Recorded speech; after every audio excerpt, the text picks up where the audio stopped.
12 बजे मध्याह्न आरती की जाती है, जो उत्सव के दिन 12:30 बजे होती है।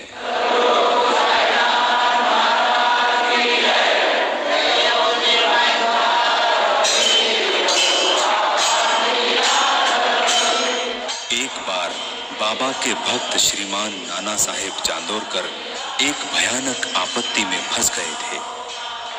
तब बाबा ने श्रीयुत अडकर द्वारा लिखी गई आरती उनके पास भेज दी।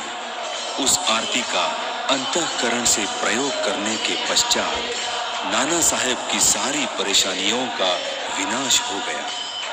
इसीलिए तमाम भक्तजनों से हमारी यह विनती है कि संकट समय में इस आरती का अवश्य प्रयोग करें। इस आरती का अर्थ कुछ इस प्रकार से है।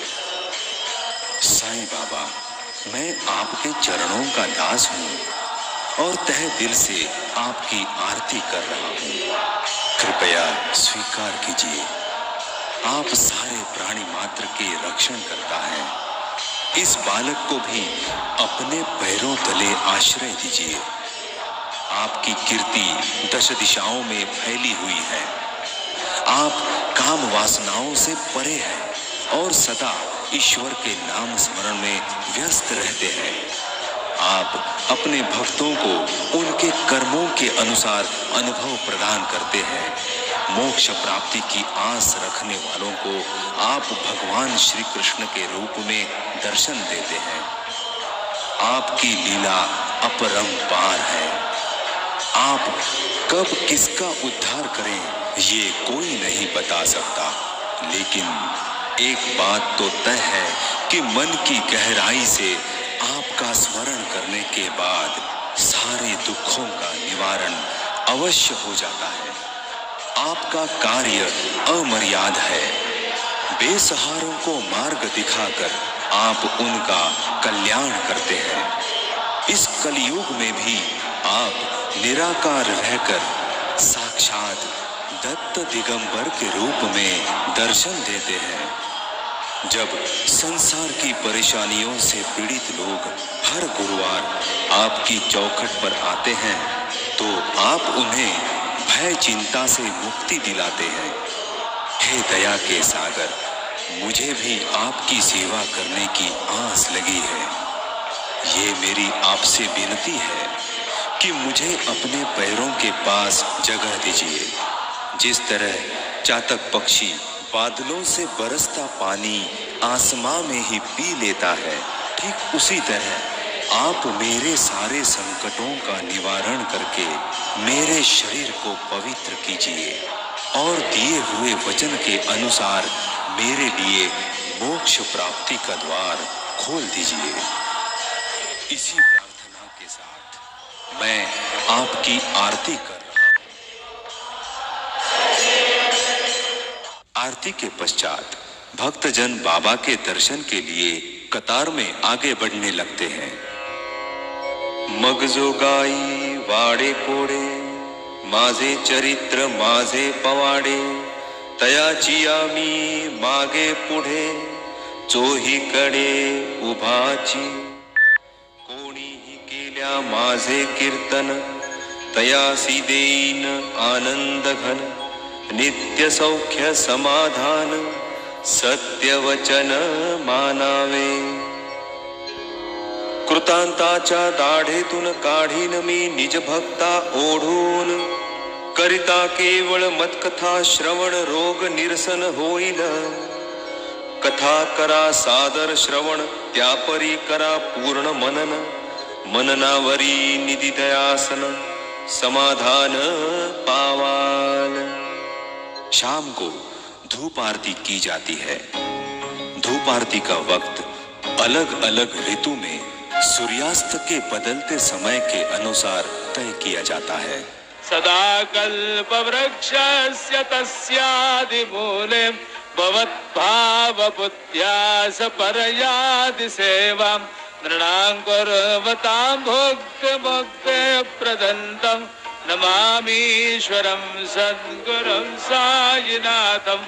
श्री साईश कृपानिधे खिल नृणां सर्वार्थ सिद्धि प्रदां युष्मत पादरज प्रभाममतुलं दाताभिवक्ताक्षमः सद्भक्त्या शरणं कृताण्डरपटं रुसो विमल किन्नराम् अमलयक्षिणी रुसो रुसो शशिखगादिः गगनितारकाहि रुसो रुसो अमर राजहि अदय धर्मराजा रुसो नदत गुरु साई मां मजवरी कधी रुसो। धूप आरती के पश्चात भक्तों को फिर बाबा का दर्शन करने का मौका मिल जाता है। कोई कहे तुझे साईं देवा, कोई कहे तुझे साईं बाबा, मैं तो कहूँ तुझे मेरे बाबा।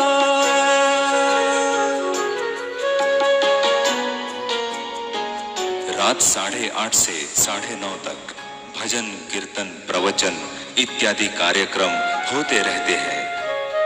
रात ठीक 10 बजे शेज आरती की जाती है, जो 10:20 तक चलती रहती है। माझा सद्गुरुनाथ माझा साईनाथ माझा हित तुमचा जीवला बिना आता गुणाची सिद्धे कैसे आकारा आले बाबा आकारा आले सर्वागते भरो निवरले साये मामुले। शेजारती समाप्त होने के बाद चौकीदार की ललकार वातावरण में गूंज उठती है। अनंत कोटि ब्रह्मांड नायक राजाधिराज योगिराज परब्रह्म श्री सच्चिदानंद सद्गुरु साईनाथ महाराज की जय। और फिर रात 10:35 पर मंदिर का प्रवेश द्वार बंद किया जाता है।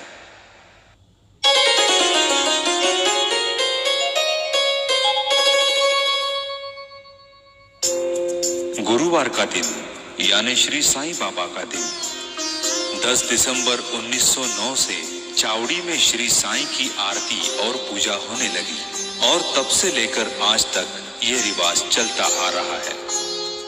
हर गुरुवार रात 9 से 9:15 बजे समाधि मंदिर से बाबा की पालकी निकलती है। चावड़ी में बैठे बाबा की तस्वीर को मानकरी अपने हाथों से उठाते हैं। बाबा का सटका और पादुका जैसी चीजें मंदिर के पुजारियों के हाथों में होती है। बाबा का जरीकाम किया हुआ मलमल का कोट चौकीदार अपने साथ लेते हैं।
नमस्कारी दी जाने के बाद ढोल ताशे के गजर में श्री साईं का जय जयकार करता हुआ जुलूस चावड़ी की तरफ निकलता है। चावड़ी में प्रवेश करने से पूर्व श्री साईं की पालकी को चावड़ी के सामने पलंग पर रखा जाता है और वहीं से श्री बाबा का चावड़ी में आगमन होता है।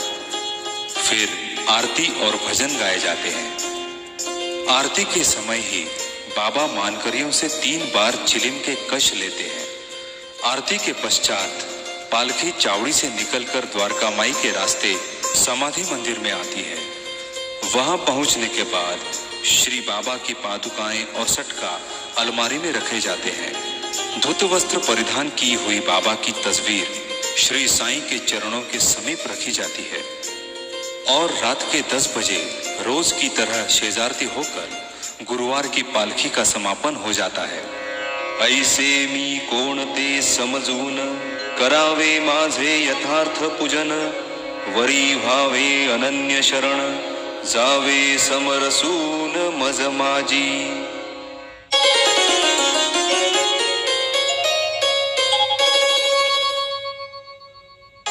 वैसे तो शिरडी में काफी उत्सव मनाए जाते हैं, जिनमें से कई उत्सव बाबा के अनुमति से मनाए जाने लगे थे और कुछ बाबा के निर्वाण के पश्चात मनाए जाने लगे।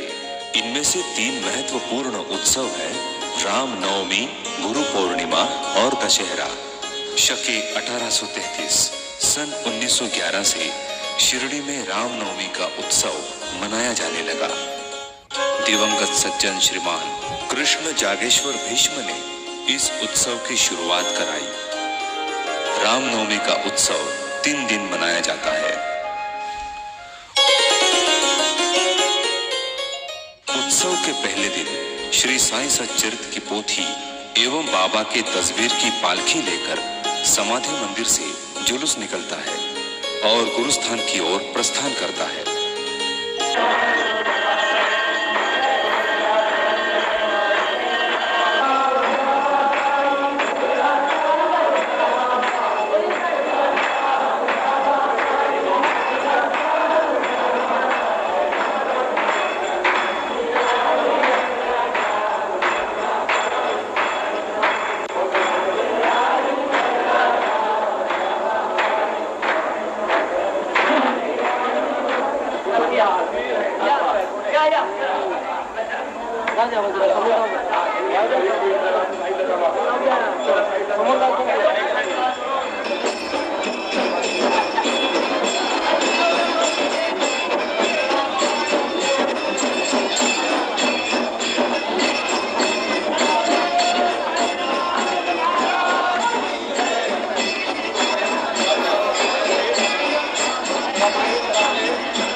गुरुस्थान में आरती होकर वही जुलूस द्वारका माई की ओर रवाना होता है।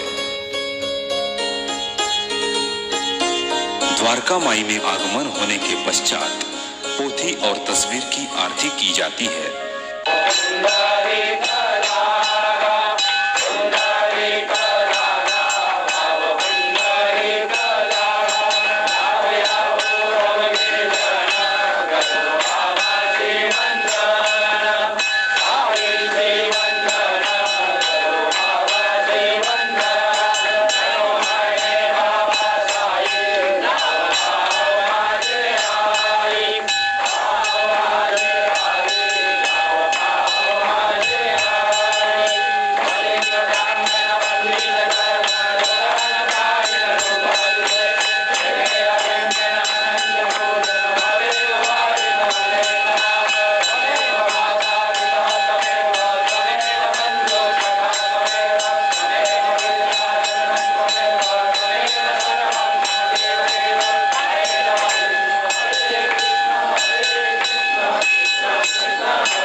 पोथी पारायण का आरंभ हो जाता है। हा सच्चरित मार्ग धोपट, जेथे जेथे याचा पाठ, तेथेच द्वारका माईचा मठ, साई ही प्रकट निश्चये। तेथेच गोदावरीचे तर, तेथेच शिर्डी क्षेत्र निकट, तेथे साई धुनी सकट, स्मरता संकट निवारी। जेथे साई चरित्र पठण, तेथे सदैव साई निवसन, श्रद्धा पूर्वक चरित्र वर्तन, करिता तो प्रसन्न सर्व भावे। साई सच्चरित के 53 अध्यायों का एक के पीछे एक भक्तजन पारायण करते हैं। पोथी पारायण का मान पाने के लिए भक्तों